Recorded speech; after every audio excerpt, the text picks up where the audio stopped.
A 72-year-old billionaire watched his entire empire crumble in real time because of one lie he'd been telling for 6 months. Marcus Whitmore owned 18 luxury hotels across 3 continents, employed over 4,000 people, and hadn't cleaned a toilet since 1987. But for the last 6 months, he'd been doing exactly that.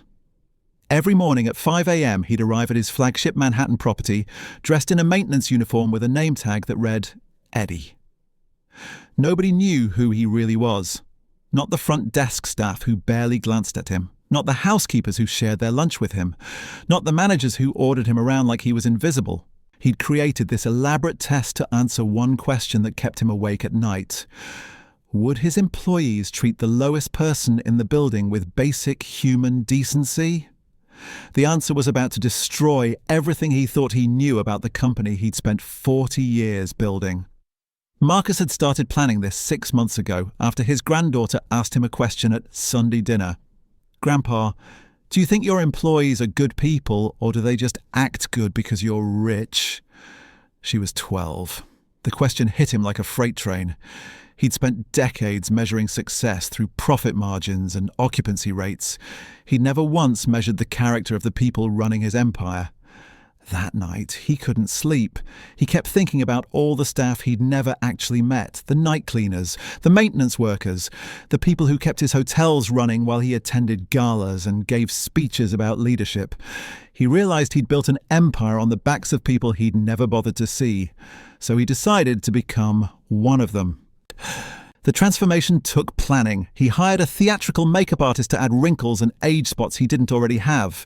He bought clothes from Goodwill, worn work boots with scuffed toes. He studied how janitors moved through spaces, how they made themselves small, how they avoided eye contact. He created a complete backstory. Eddie Morrison, widowed, 2 grown kids who never called, living in a studio apartment in Queens. He even opened a bank account under the name with a modest balance that matched Eddie's supposed salary.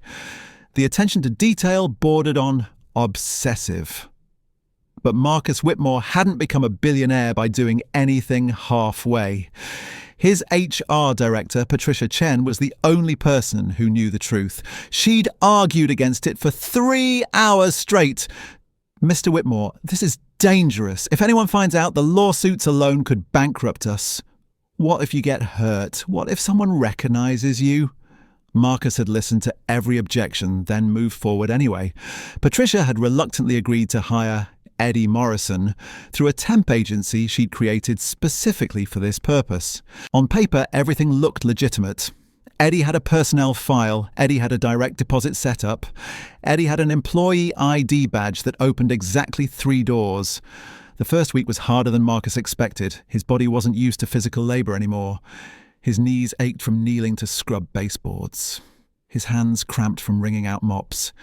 He'd come home each night barely able to climb the stairs to his penthouse. Muscles screaming, ego bruised. But something else happened that first week. People talked to him differently than they'd ever talked to Marcus Whitmore. A housekeeper named Rosa shared her homemade tamales with him on break. A maintenance supervisor named Jerome showed him shortcuts for cleaning grout. A front desk clerk named Aisha asked about his weekend plans like his answer actually mattered. They treated Eddie like a human being, not a billionaire, not a boss, just another person trying to get through their shift. Marcus started keeping notes, not just about how employees treated him, but about everything he was seeing from this new angle. The night manager who screamed at the cleaning staff for missing a spot, but smiled sweetly at guests. The executive chef who threw food at kitchen workers when orders came back. The front desk supervisor who made racist comments about guests the moment they walked away. Things he'd never witnessed from his executive suite 40 floors above street level. But he also saw kindness. Real, genuine kindness that nobody was performing for praise or promotion. Jerome spent his lunch break teaching Eddie how to fix a leaky faucet, even though it meant eating his sandwich in 5 minutes instead of 30. Rosa noticed Eddie's boots were falling apart and brought him a pair her late husband had never worn. Aisha slipped him extra coffee from the lobby whenever his shift started before sunrise. 3 months in, Marcus thought he understood his company. He'd mentally sorted his employees into 2 categories: Good people and bad people. He'd started planning changes, who to promote, who to fire, how to restructure management to reward actual character instead of just performance metrics. He felt proud of himself for this experiment, proud that he'd been humble enough to see his empire from the bottom up. Then month 4 happened, and everything he thought he knew exploded. It started with Sarah Chen, Patricia's niece, who worked in guest relations. Sarah had always been polite to Eddie, never warm but professional. She'd nod when they passed in hallways. She'd say good morning if they ended up in the elevator together. Marcus had put her in the decent person category. Then one morning, he overheard her in the staff break room talking to another guest relations coordinator. "I can't believe they're making us attend that diversity training next week, like I need some consultant telling me how to treat people." The other coordinator laughed. "I know, right? Just smile at everyone and cash your paycheck. That's my diversity policy." Sarah took a sip of her latte. "Honestly, I don't know why they keep hiring these people for maintenance anyway. Most of them can barely speak English. Makes the whole hotel look cheap." Marcus felt like he'd been punched in the stomach. Sarah wasn't talking about him specifically. Eddie's English was perfect, but she was talking about Rosa, about Jerome, about half the maintenance and housekeeping staff who worked twice as hard as anyone else in the building. This woman he'd thought was decent had just revealed something ugly underneath her professional smile. And she wasn't alone. Over the next 2 weeks, Marcus heard similar conversations. Whispered complaints about the cleaning staff being lazy, jokes about accents and immigration status, casual cruelty delivered with perfect smiles. The worst part wasn't the cruelty itself. Marcus had been around long enough to know that terrible people existed everywhere. The worst part was how invisible it had been from the top. These same employees performed flawlessly during reviews. They charmed guests. They hit their targets. From 40 floors up, they looked like model employees. From ground level, they looked like something else entirely. Then Marcus met Helen Rodriguez, and everything changed again. Helen worked in laundry services, deep in the hotel's basement where guests never ventured and management rarely bothered to visit. She was in her late 50s, had worked at Whitmore International for 23 years, and most executives couldn't have picked her out of a lineup. Eddie met her during a maintenance call when one of the industrial dryers was making concerning noises. She was folding towels with methodical precision, each one exactly the same size, exactly the same way. Her hands moved like she'd done this 1,000,000 times. Because she had. "Morning," Eddie said, setting down his toolbox. Helen glanced up, then immediately returned to her towels. "Morning." The dryer's, the big one on the left, started making that noise yesterday afternoon. Marcus approached the machine, opened the panel, started examining the drum mechanism. Behind him, he could hear the rhythmic snap of towels being folded. "You're new," Helen said after a few minutes. It wasn't a question. Started about 4 months ago. "You'll learn quick or you'll quit. That's how it goes down here." Something in her tone made Marcus pause. He turned around. "You don't like working here?" Helen stopped folding. She looked at him properly for the first time, her eyes sharp and assessing. "You ask a lot of questions for maintenance. Just making conversation." She studied him for another moment, then went back to her towels. "I didn't say I don't like it. I said, you'll learn or quit. There's a difference." Marcus returned to the dryer, but his attention was split now. He'd heard something in her voice. Not bitterness exactly. Something more complex than that. "How long have you been here?" he asked. 23 years this November. 23 years folding towels in a basement. Marcus tried to imagine it and couldn't. 23 years of the same fluorescent lights, the same industrial machines, the same endless cycle of wash, dry, fold, repeat. "You must have seen a lot of changes," he said carefully. "Changes." Helen let out a short laugh. "The owners changed. The logo changed. The uniforms changed. But down here, nothing changes. We still fold the same towels. We still work the same hours. We're still invisible." There was something in the way she said that last word. Invisible. No anger, no self-pity, just stating a fact like commenting on the weather. You ever think about transferring? Marcus asked. Working in a different department?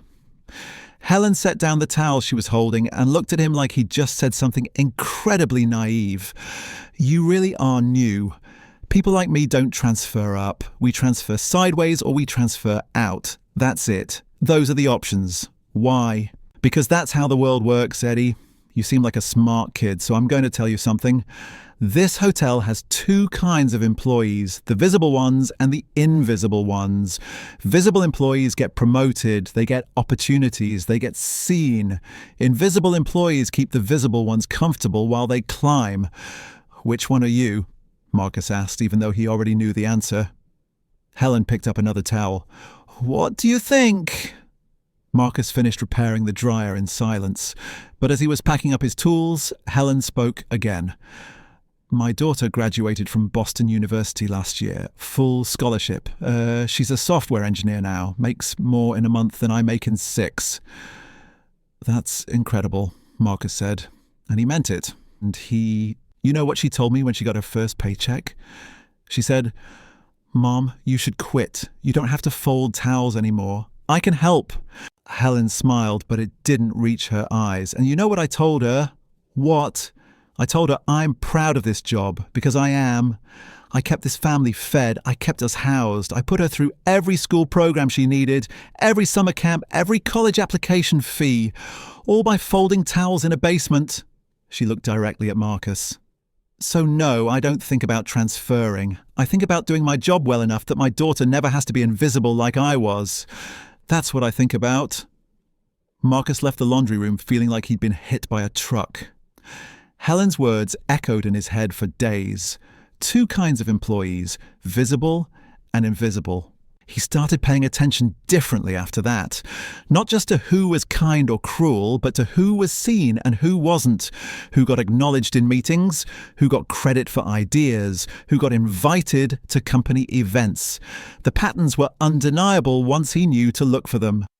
Rosa, who could repair anything and had prevented countless expensive replacements through creative problem-solving, had never once been mentioned in a management meeting.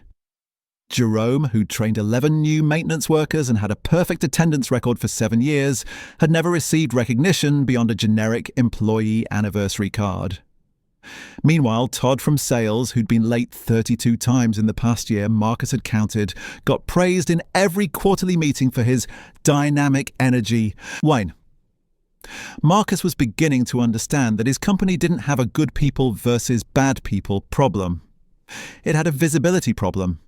The people who made everything work were invisible. The people who got rewarded were simply better at being seen. 6 months into his experiment, Marcus was in the basement supply room restocking cleaning solutions when he overheard a conversation that made him stop breathing. 2 voices, both familiar. Patricia and Mr. Morrison, the head of operations. We need to cut costs somewhere, Morrison was saying. The new owners are pushing for leaner operations. Where are you thinking? Patricia asked. Housekeeping and maintenance are the obvious targets. We can reduce staff by 15%, increase workloads for the remaining employees. They won't complain. They never do. Marcus pressed himself against the shelving, barely daring to breathe. What about quality? Patricia asked. If we cut too deep, service suffers. These aren't guest-facing positions. Morrison's voice was casual, dismissive. Guests don't know how many people clean their rooms. They just know